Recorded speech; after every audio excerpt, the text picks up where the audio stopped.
পররাষ্ট্র উপদেষ্টাকে, পররাষ্ট্র দপ্তরকে কথা বলতে হবে ভারতের চোখে চোখ রেখে। যেখানে সশস্ত্র লীগ পাবেন তাদের প্রত্যেককে ধরে ধোলাই দিয়ে পুলিশের হাতে সোপর্দ করবেন। টাকা দিলে ছেড়ে দিচ্ছে, তখন তারা সাহস পেয়ে গেছে। এখন তারা গর্ত থেকে বের হয়ে স্বপ্রণোদিত হয়ে তারা এখন নিজেদের ব্যানারে তারা এখন অস্থিতিশীল পরিবেশ সৃষ্টি করার জন্য প্রকাশ্যে ঘোষণা দিছে যে একটা ফেরাউন না নমরুদ কি যেন বলা হয় না, যে হচ্ছে বাংলাদেশের নাগরিকত্ব ত্যাগ কইরা লন্ডনের নাগরিকত্ব গ্রহণ করছে, সে এখন ওইখানে দেশে বসে ভিডিও বার্তা দেয় বাংলাদেশে অস্থিতিশীল পরিস্থিতি সৃষ্টি করার জন্য। আর এইদিকে চার্চের মধ্যে এসে ককটেল ফাটায় তাদের নিষিদ্ধ ঘোষিত সন্ত্রাসীরা। আর এদেরকে ফেসিলিটেট করতেছে কারা? এদেরকে সহযোগিতা করতেছে কারা?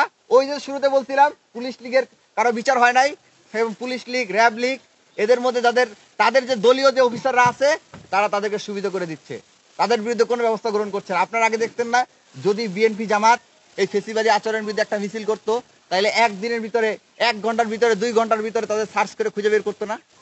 তাহলে এখন এরা বছরের পর বছর ধরে, মানে একদম 1.5 বছর ধরে টানা ফেসবুকে পোস্ট দিতেছে, গুপ্তসারে মিছিল করতেছে, স্লোগান দিতেছে, বিভিন্ন জায়গায় ব্যানার টানার মতো দুঃসাহস দেখাইতেছে। তাহলে পুলিশ তাদেরকে ধরতেছে না কেন?